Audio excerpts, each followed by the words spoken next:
충격적인 일이 벌어졌습니다. MIT 출신의 저명한 경제학자이자 AI 전문가가 자신의 모든 연구 보고서를 폐기한다고 선언한 것입니다. 한국은 미국의 기술을 따라하는 데는 능하지만 진정한 혁신은 불가능할 것이라며 수차례 폄하하기도 했죠. 하지만 단 7일간의 한국 출장이 모든 것을 바꿔놓았습니다. 도대체 무엇이 냉철한 경제학자의 생각을 180도 바꿔놓은 걸까요? 오늘의 사연 바로 시작합니다. 잠깐만요. 1초면 가능한 좋아요 버튼을 눌러주시면 영상 제작에 큰 힘이 됩니다. 저는 구글 AI 리서치의 수석 경제분석가로 일하고 있는 레이먼드 박입니다. 실리콘밸리의 마운틴뷰에서 20년 넘게 살고 있죠. 매일 아침 제 팔로알토 집 창문 너머로 보이는 풍경은 제가 이뤄낸 아메리칸 드림을 보여주는 것 같아 가슴이 뿌듯했습니다. 어린 시절 부모님은 늘 한국의 자랑스러운 역사와 문화를 이야기해 주셨어요. 한국전쟁에 참전했던 미군 장교였던 아버지는 어머니를 만나 결혼하신 후 한국의 끈기와 저력을 누구보다 잘 알고 계셨죠. 한국은 반드시 세계 최고가 될 거야. 넌 그걸 잊지 말아야 해. 하지만 저는 달랐습니다. 학창시절 한국계라는 이유로 받은 수많은 차별과 무시가 저를 바꿔놓았어요. 점심시간에 도시락을 열 때마다 들려오던 비웃음, 아시안이라고 놀리던 친구들의 말이 저를 지배했죠. 그래서 일부러 한국어를 거부했고 한국 음식도 먹지 않았습니다. 부모님은 제가 한국의 정신을 이어가길 바라셨지만 저는 오히려 그 뿌리를 부정하는 데 골몰했습니다. MIT에서 경제학 박사 학위를 받은 후에는 더욱 그랬죠. 차가운 데이터와 숫자만이 제 세상의 전부였으니까요. 특히 한국에 대해서는 더욱 냉소적이었습니다. 구글의 동료들이 한국 출장을 제안했을 때도 속으로 비웃었던 게 사실이에요. 한국의 AI 기술이 미국을 앞서고 있다는 보고서가 나왔다고 했지만 저는 그저 과장된 마케팅이라고 생각했죠. 삼성이나 현대처럼 모방은 잘하겠지. 하지만 진정한 혁신은 실리콘밸리에서만 가능해. 제 책상 위 3개의 모니터는 늘 차가운 숫자들로 가득했습니다. 실시간 경제 데이터, AI 분석 리포트, 글로벌 시장 동향. 그 숫자들이 제게는 세상의 진리처럼 보였어요. 최고의 분석가로 인정받았고 연봉도 최상위 1%였으니까요. 어머니는 종종 눈물을 보이셨습니다. 너는 왜 그렇게 내 뿌리를 부정하니? 하지만 저는 대답 대신 차가운 데이터를 보여드렸죠. 보세요.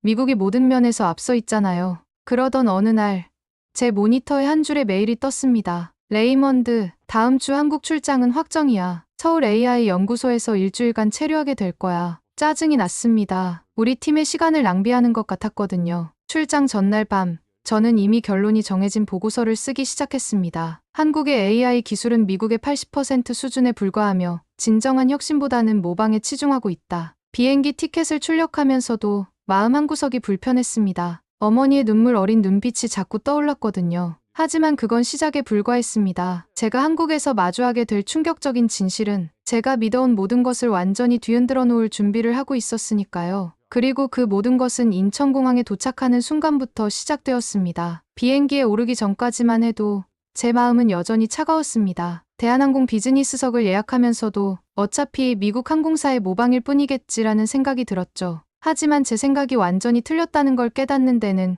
그리 오래 걸리지 않았습니다. 비행기에 발을 들이는 순간부터 시작된 놀라움이었죠. 승무원들의 단정한 유니폼과 절도 있는 태도는 제가 타본 어떤 항공사와도 달랐어요. 예의 바른 미소와 섬세한 서비스는 마치 최고급 레스토랑에 온 것 같은 느낌을 주더군요. 특히 충격적이었던 건 기내 사고를 목격했을 때였습니다. 한 승객의 가방이 떨어져 옆 좌석 승객의 어깨를 쳤죠. 미국이었다면 바로 소송으로 이어졌을 상황이었어요. 하지만 놀랍게도 피해를 입은 승객은 오히려 괜찮으세요. 가방이 무거우시죠? 라며 먼저 걱정을 했습니다. 순간 제 뺨이 화끈거렸어요. 그동안 제가 얼마나 편견에 사로잡혀 있었는지 처음으로 깨달았거든요. 14시간의 비행이 끝나고 인천공항에 도착했을 때는 이미 늦은 밤이었습니다. 피곤할 법도 한데 이상하게 가슴이 두근거리더군요. 마치 오래전에 떠나온 고향에 돌아온 것 같은 묘한 설렘이었죠. 입국장으로 향하는 길, 처음 마주한 인천공항의 모습은 제 고정관념을 완전히 깨버렸습니다. 깔끔하게 정돈된 동선,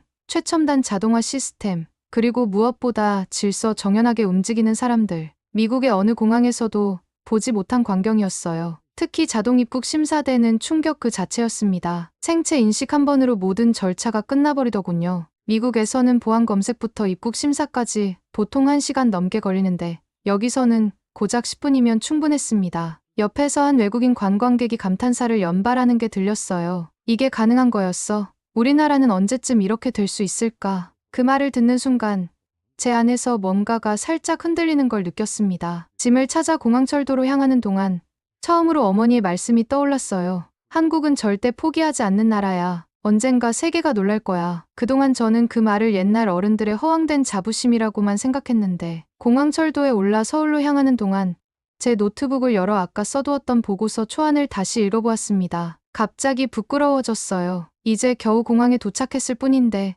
제가 얼마나 편협한 시각으로 한국을 판단하려 했는지 적나라하게 보였거든요. 하지만 이건 시작에 불과했습니다. 제가 서울에서 마주하게 될 현실은 인천공항에서 받은 이 충격을 훨씬 뛰어넘는 것이었으니까요. 창밖으로 스쳐 지나가는 불빛들을 보며 처음으로 이번 출장이 기대되기 시작했습니다. 어쩌면 제가 그동안 완전히 잘못 보고 있었던 건지도 모르겠다는 생각이 들었죠. 공항철도에서 지하철로 갈아타는 순간 제 눈앞에 펼쳐진 광경은 실리콘밸리의 최첨단 기업들이 그리는 스마트 시티를 이미 실현해 놓은 듯했어요. 역사에 설치된 디지털 안내판은 열차 도착 시간부터 빠른 환승 경로까지 한눈에 보여주고 있었습니다. 뉴욕이나 샌프란시스코의 지하철에서는 상상도 할 수 없는 정보의 정확성이었죠. 이 티머니 카드 하나로 모든 교통수단을 이용하실 수 있습니다. 안내 데스크 직원의 말에 순간 제가 잘못 들은 줄 알았어요. 지하철, 버스는 물론이고 택시까지 된다고 하더라고요. 미국의 교통카드는 각각의 운송수단마다 따로 사야 하는데 말이죠. 지하철에 발을 들이는 순간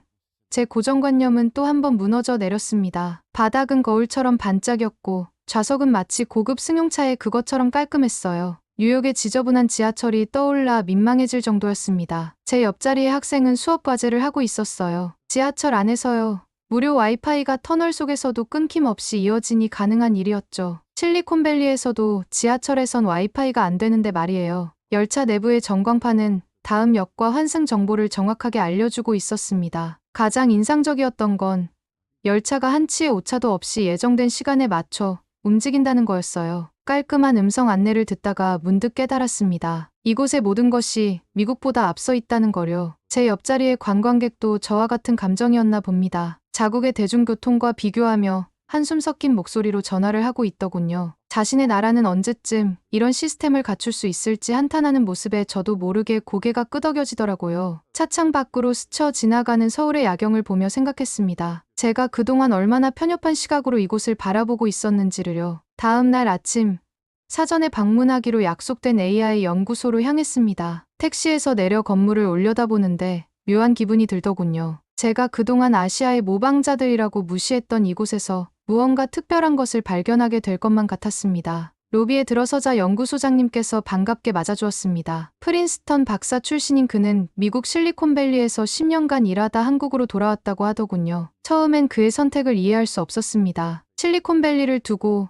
왜 한국을 선택했을까요? 연구소 내부를 둘러보면서 그 이유를 조금씩 이해하기 시작했습니다. 특히 AI 반도체 연구실에서 흥미로운 광경을 목격했어요. 메모리 반도체 기술을 기반으로 한 독특한 접근 방식이었습니다. 우리는 메모리 기술의 강점을 A에 접목시켰습니다. 김 박사의 설명에 귀가 쫑긋었습니다. 기존 반도체의 한계를 뛰어넘는 새로운 방식이죠. 아직 발전 중이지만 우리만의 길을 개척하고 있습니다. 특히 인상적이었던 건 의료 AI 파트였습니다. 유방암 진단 시스템을 시연하는데 그 정확도가 놀라웠어요. 전문의보다 오진율이 평균 5% 이상 낮습니다. 특히 초기 암 발견에서 큰 강점을 보이고 있죠. 실제 데이터를 보면서 입이 벌어졌습니다. 거짓말처럼 보였던 수치가 현실이었어요. 어떻게 이런 성과가 가능했나요? 김 박사는 빙그레 웃으며 대답했습니다. 우리에겐 독특한 장점이 있습니다. 의료 시스템이 잘 갖춰져 있고 데이터 확보가 상대적으로 수월하죠. 무엇보다 도전을 두려워하지 않는 문화가 있습니다. 점심시간, 연구소의 구내식당에서 더 많은 이야기를 들었습니다. 한국의 AI 기업들이 세계 시장에 도전장을 내밀고 있다는 거였죠. 아직 많은 분야에서 세계 최고는 아니지만 특정 영역에서는 이미 선두권에 올라 있다는 설명이었습니다. 오후에는 자율주행 시뮬레이션 센터를 방문했어요. 복잡한 도심 환경에서의 테스트가 진행 중이었는데 한국 특유의 깊이 있는 반도체 기술이 접목되어 있었습니다. 연구소를 나서는 길, 제 생각이 완전히 바뀌어 있었습니다. 한국은 더 이상 모방하는 나라가 아니었어요. 자신들만의 방식으로 새로운 길을 개척하고 있었죠. 특히 메모리 반도체 같은 강점 분야를 기반으로 독자적인 혁신을 이뤄내고 있었습니다. 호텔로 돌아오는 택시 안에서 휴대폰을 꺼내 어머니께 문자를 보냈습니다. 어머니, 제가 정말 많이 틀렸네요. 한국은 제가 알던 것과 너무 다릅니다. 하지만 이날의 놀라움은 여기서 끝이 아니었습니다. 제 진짜 깨달음은 그날 저녁 연구소 직원들과의 회식 자리에서 시작됐으니까요. 회식 자리는 제가 알던 것과는 전혀 달랐습니다. 과거 아버지에게 들었던 폭주하는 회식 문화는 온데간데 없고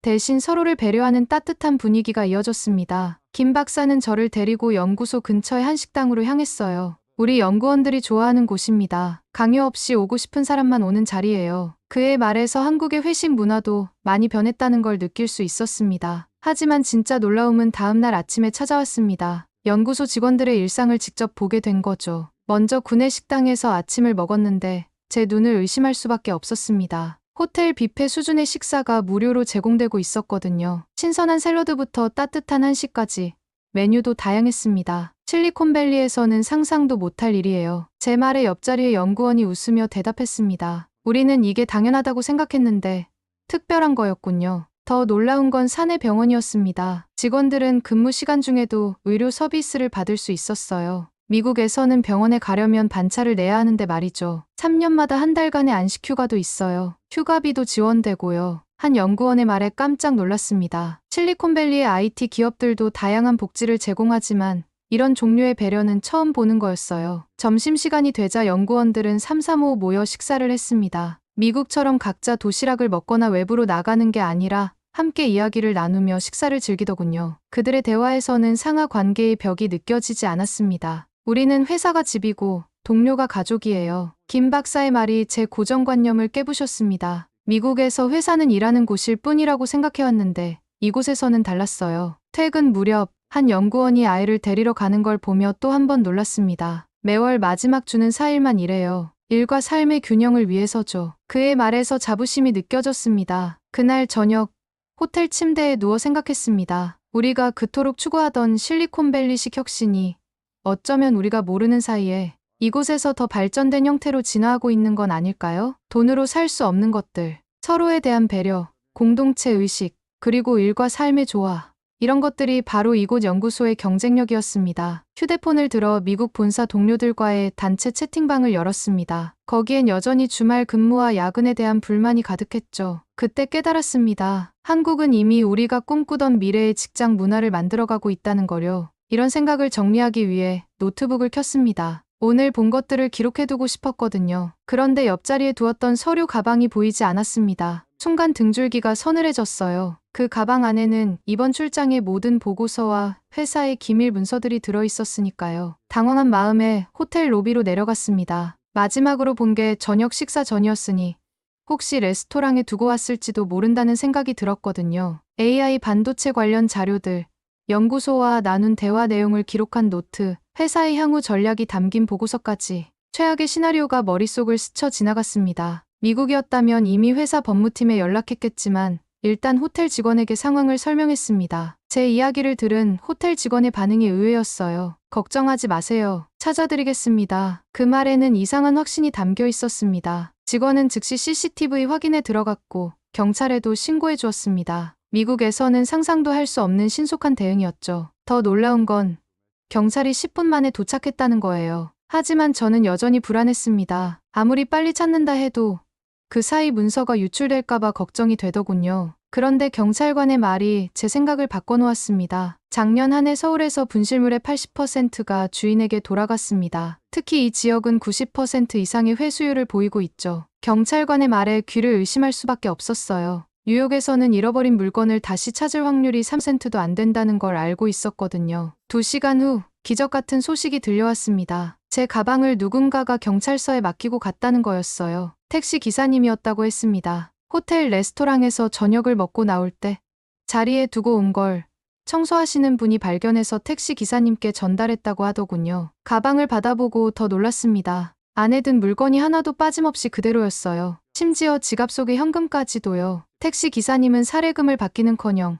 연락처도 남기지 않고 그냥 가셨다고 합니다. 그날 밤 저는 깊은 생각에 잠겼습니다. 이건 단순히 분실물을 찾은 게 아니었어요. 한국 사회에 뿌리 깊게 자리 잡은 신뢰와 정직함을 발견한 순간이었습니다. 문득 며칠 전 연구소에서 보았던 풍경이 떠올랐어요. 연구원들이 자유롭게 회의실을 드나들며 기밀 문서를 다루는 모습, 서로를 신뢰하며 일하는 분위기.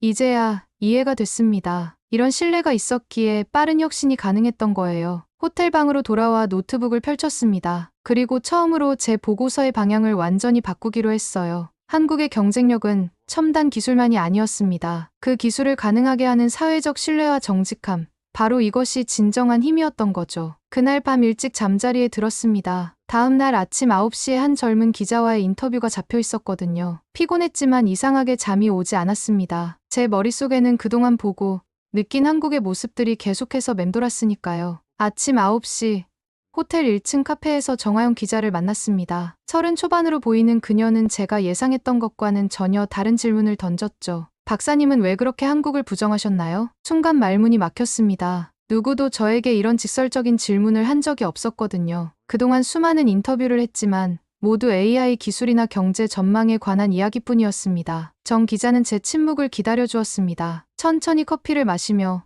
마치 오래된 친구처럼 편안한 눈빛으로 저를 바라보더군요. 그러다 불쑥 던진 한마디. 박사님 어머니는 어떤 분이셨나요? 그 말에 제 안에 무언가가 무너져 내렸습니다. 어머니, 늘 한국의 이야기를 들려주려 하셨지만 제가 외면했던 그 시간들이 떠올랐어요. 처음으로 다른 사람에게 제 이야기를 하기 시작했습니다. 학창 시절의 차별과 무시, 그로 인해 한국인이라는 정체성을 지우려 했던 시간들. 하버드에서 박사 과정을 밟으면서 더욱 완벽한 미국인이 되려 했던 제 모습까지. 정 기자는 고개를 끄덕이며 이야기했습니다. 우리나라도 비슷한 시기가 있었어요. 식민지를 겪고 전쟁을 겪고.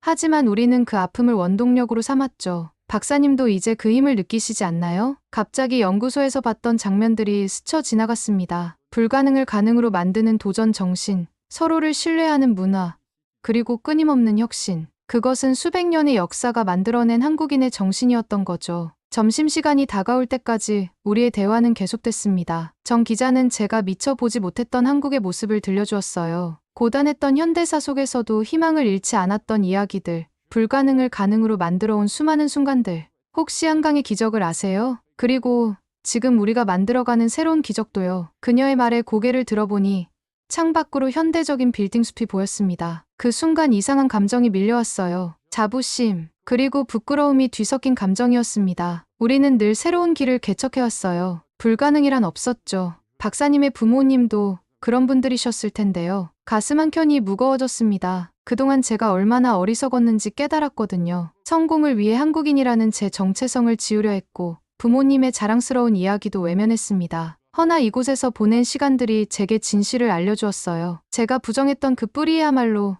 제 강점이 될 수 있었다는 거요. 호텔로 돌아오는 길, 서울의 밤거리를 바라보며 생각했습니다. 이제는 더 이상 도망치지 않겠다고요. 그렇게 한국에서의 일정으로 마치고 집으로 돌아왔습니다. 제일 먼저 부모님 댁에 들렀죠. 현관문을 열자 어머니가 반갑게 맞아주셨습니다. 오랜만에 보는 어머니의 얼굴에 주름이 더 깊어진 것 같아 마음이 아팠죠. 한국이 많이 변했더라고요. 식탁에 앉아 어머니가 건네주신 따뜻한 녹차를 마시며 말씀드렸습니다. 제가 그동안 많이 무지했네요. 한국을 너무 모르고 있었어요. 어머니는 말없이 제 손을 잡으셨습니다. 그동안 한국의 발전상을 들려주시려 할 때마다 귓등으로도 듣지 않았던 제가 부끄러워졌어요. 아버지도 옆에서 흐뭇하게 미소 지으셨습니다. 집으로 돌아와 제 서재에 앉았습니다. 노트북을 켜고 출장 첫날 쓰기 시작했던 보고서를 열었죠. 한국의 AI 기술은 미국의 80% 수준에 불과하며 쓰다만 문장을 보며 쓴웃음이 났습니다. 불과 일주일 전에 제 모습이 낯설게 느껴졌거든요. 한국에 대한 편견으로 가득 찬 보고서를 끝까지 읽어내려가기가 힘들었습니다. 딜리트 버튼을 누르는 제 손가락이 떨렸습니다. 20년 동안 써온 수많은 보고서 중 처음으로 완성된 보고서를 삭제하는 거였으니까요. 하지만 망설이지 않았습니다. 새로운 문서를 열고 타이핑을 시작했습니다. 한국은 더 이상 추격자가 아닙니다. 그들은 이미 새로운 길을 개척하고 있었습니다. 데이터만으로는 설명할 수 없는 것들이 있었습니다. AI 반도체 연구소에서 본 도전 정신, 지하철에서 마주친 시민의식, 잃어버린 가방을 통해 경험한 신뢰, 이런 것들이 한국의 진정한 경쟁력이었습니다. 보고서는 예상과 전혀 다른 방향으로 흘러갔습니다. 한국의 기업들이 실리콘밸리보다 더 효율적인 시스템을 구축하고 있다는 것, AI 기술이 이미 세계 최상위권이라는 것, 그리고 무엇보다 이 모든 것을 가능하게 하는 건 한국인들의 높은 시민의식과 신뢰 문화라는 점을 강조했죠. 제가 쓴 보고서 중 가장 파격적인 내용이었습니다. 보고서를 제출하자마자 반응이 뜨거웠습니다. 다음 날 아침부터 동료들이 제 사무실로 몰려들었어요. 레이먼드, 도대체 무슨 일이 있었던 거야? 그들의 눈에는 의구심이 가득했죠. 평소 냉철한 데이터 분석가로 알려진 제가 한국의 기술력과 문화를 이렇게 높이 평가하리라고는 아무도 예상하지 못했던 거죠. 부사장의 관심은 단순한 격려를 넘어서 실질적인 행동으로 이어졌습니다. 다음 날 아침, 그는 제게 아시아 전략팀을 직접 이끌어보지 않겠냐고 제안했죠. 처음에는 망설여졌습니다. 데이터 분석가로서의 제 영역을 벗어나는 일이었으니까요. 하지만 한국에서의 경험이 제게 새로운 용기를 주었습니다. 저는 아시아 전략팀 리더직을 수락했습니다. 이제는 한국 기업들과 협력하는 새로운 방안을 찾고 있죠. 특히 AI 반도체 분야에서 한국의 기술력을 적극적으로 배우고 싶습니다. 그동안 제가 얼마나 거만한 시선으로 한국을 바라보았는지 깊이 반성하게 됩니다. 한국이 이룩한 기술의 발전은 단순한 모방이 아닌 끊임없는 도전과 혁신의 결과였습니다. 이제야 깨달았습니다. 제가 그토록 부정하고 싶었던 제 뿌리가 오히려 제 가장 큰 자산이 될 수 있다는 것을요. 머지않아 부모님과 함께 한국을 방문하고 싶습니다. 놀랍게 발전한 조국의 모습을 보여드리면 어떤 표정을 지으실지 벌써부터 가슴이 설렙니다. 오늘 사연을 어떻게 들으셨나요? 한국의 AI 기술이 이미 세계 최고 수준에 도달했다는 것은 더 이상 놀라운 일이 아닙니다. 실리콘밸리의 최고 전문가도 인정한 우리의 기술력, 그리고 이를 가능하게 만든 한국인들의 높은 시민의식과 도전 정신이 주목을 받고 있다는 사실에 뿌듯해집니다. 오늘 사연에 대한 여러분의 생각을 댓글로 남겨주세요. 감동뭉클에서는 여러분의 소중한 마음을 모아 사연 주인공들에게 전해드리고 있습니다. 여러분 주변에 감동적이거나 재미있는 실제 사연들을 제보받고 있으니 언제든 저희 공식 메일로 제보해주세요. 오늘 들려드린 사연에 공감하셨다면 구독과 좋아요 눌러주시고 주변 분들과도 공유해주세요. 여러분의 작은 관심과 응원이 더욱 좋은 콘텐츠를 만드는데 큰 힘이 됩니다. 오늘도 여러분의 하루의 작은 즐거움이라도 되었기를 바라며 지금까지 감동뭉클이었습니다. 끝까지 시청해주셔서 감사합니다. 다음에 더 감동적인 사연으로 찾아뵙겠습니다.